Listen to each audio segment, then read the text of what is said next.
passage.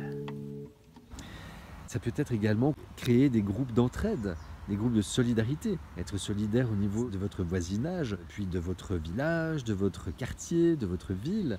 Il y a des groupes d'entraide déjà qui existent. Il y en a un qui s'appelle Solaris. Et faire des liens, ça peut vouloir dire également rester unis, parce que je n'arrête pas de vous le dire tout au long de mes vidéos. Ce qui se passe, c'est que nous avons en fait un pouvoir énorme. Nous avons le pouvoir du nombre, notamment. Nous sommes 99% à faire tourner la boutique pour enrichir les plus riches qui ne sont qu'1%.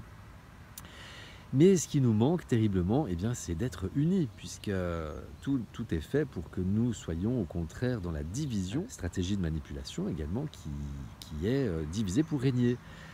Donc, eh bien, moi je vous propose de rester unis, donc justement de faire des liens entre nous, c'est-à-dire de voir plutôt dans quelle mesure nous serions plutôt complémentaires que de nous tirer dans les pattes et nous faire la compétition. Ça peut être également créer des groupes d'entraide, des groupes de solidarité. Être solidaire au niveau de votre voisinage, puis de votre village, de votre quartier, de votre ville.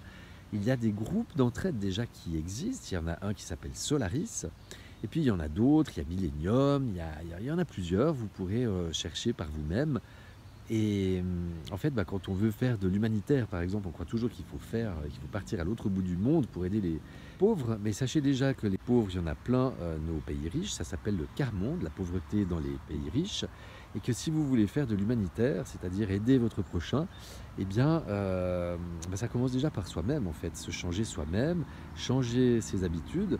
Je vous ai déjà expliqué à quel point il y a un lien entre la consommation et la pollution. Plus je consomme, plus je pollue.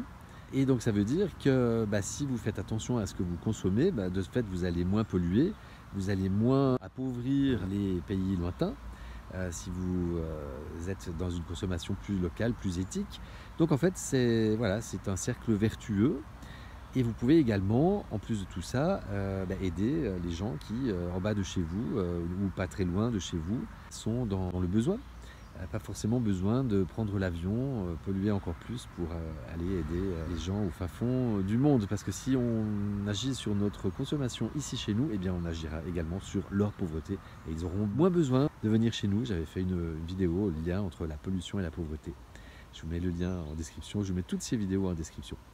Donc à méditer, je ne vous en dis pas plus pour aujourd'hui, je vous remercie de votre attention, je vous invite, si cette vidéo vous a semblé pertinente, à la partager, à mettre des commentaires, très important les commentaires, à vous abonner à la chaîne. Je vous dis à tout bientôt, prenez soin de vous, je vous aime. Les petits passages.